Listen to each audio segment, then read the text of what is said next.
রাত্রি প্রায় গভীর। পথ হারিয়ে সৌরভ এক অচেনা গ্রামে ঢুকে পড়ল। গ্রামের সবকিছু অদ্ভুতভাবে শান্ত, বাতাসেও কোনো শব্দ নেই এবং ঘরগুলো ভাঙাচোরা হলেও সকলে বাস করছে।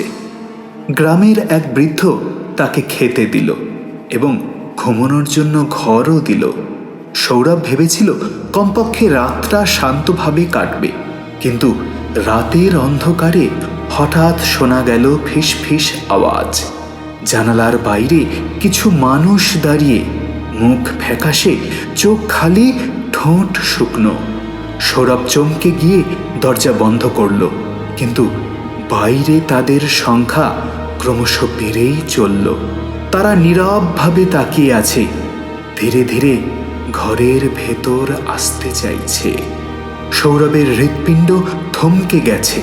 সে চিৎকার করার চেষ্টা করল, কিন্তু গলা থেকে কোনো শব্দ বেরোলো না।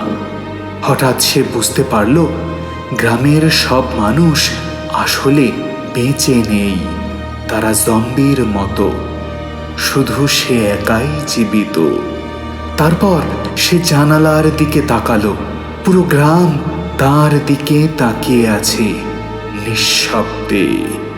সৌরভ কি বাঁচল, নাকি এই অচেনা গ্রামের রাজ্যে মিলিয়ে গেল সে?